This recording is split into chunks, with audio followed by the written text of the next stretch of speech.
ಅಮಾವಾಸ್ಯೆಯ ಅಂಗವಾಗಿ ಚೌಡೇಶ್ವರಿ ದೇವಿಗೆ ವಿಶೇಷ ಪೂಜೆ ಉತ್ಸವ ಬಹಳ ವೈಭವದಿಂದ ಚನ್ನರಾಯಪಟ್ಟಣ ತಾಲೂಕು ಹೊಸಕೊಪ್ಪಲು ಶಕ್ತಿ ಮಠದಲ್ಲಿ ಜರುಗಿತು. ನೂರಾರು ಮಂದಿ ಭಕ್ತರು ಆಗಮಿಸಿ ಅಮಾವಾಸ್ಯೆಯ ವಿಶೇಷ ಪೂಜೆಯಲ್ಲಿ ಪಾಲ್ಗೊಂಡಿದ್ದರು. ಭರತನಾಟ್ಯ, ಭಕ್ತಿಗೀತೆಗಳು, ಯೋಗಾಸನ ಸೇರಿದಂತೆ ವಿವಿಧ ಕಾರ್ಯಕ್ರಮಗಳು ಜರುಗಿದವು. ಶಕ್ತಿ ಮಠದ ಪೀಠಾಧ್ಯಕ್ಷ ಬಸವ ಚೈತನ್ಯ ಮಹಾಸ್ವಾಮೀಜಿ ನೇತೃತ್ವದಲ್ಲಿ ಧಾರ್ಮಿಕ ಕೈಂಕರ್ಯಗಳು ಜರುಗಿದವು. ರಂಭಾಪುರಿ ಶಾಖಾ ಮಠದ ಪೀಠಾಧ್ಯಕ್ಷ ಡಾಕ್ಟರ್ ಮಹೇಶ್ವರ ಶಿವಾಚಾರ್ಯ ಸ್ವಾಮೀಜಿ ಸೇರಿದಂತೆ ಜನಪ್ರತಿನಿಧಿಗಳು, ರಾಜಕೀಯ ಮುಖಂಡರು ಹಾಗೂ ಭಕ್ತರು ಈ ಧಾರ್ಮಿಕ ಕಾರ್ಯಕ್ರಮದಲ್ಲಿ ಹಾಗೂ ವಿಶೇಷ ಪೂಜೆಯಲ್ಲಿ ಪಾಲ್ಗೊಂಡಿದ್ದರು.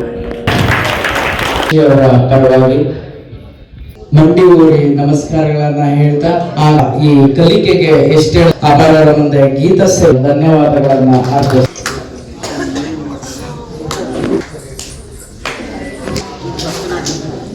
ಮುಂದಿನದಾಗಿ ಈಗ ಒಂದು 3 ನಿಮಿಷ ಅವರಿಗೆ ಪ್ರೀತಿಯಿಂದ ನಾನು ವೇದಿಕೆಗೆ ಸ್ವಾಗತ.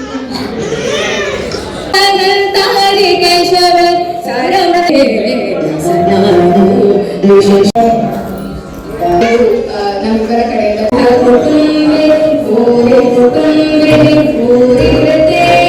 ಜಯ ಜಯ ಹೇ ಮಹಿಷಾಸುರಮರ್ದಿನಿ ರಮ್ಯಕಪರ್ಣಿ ಶೈಲಸುತೆ ಜಯ ಜಯ ಹೇ ಮಹಿಷಾಸುರಮರ್ದಿನಿ ರಮ್ಯಕಪರ್ಣಿ ಶೈಲಸುತೆ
ಈ ಕ್ಷೇತ್ರ ನಿಮ್ಮೆಲ್ಲರ ಸಹಕಾರದೊಂದಿಗೆ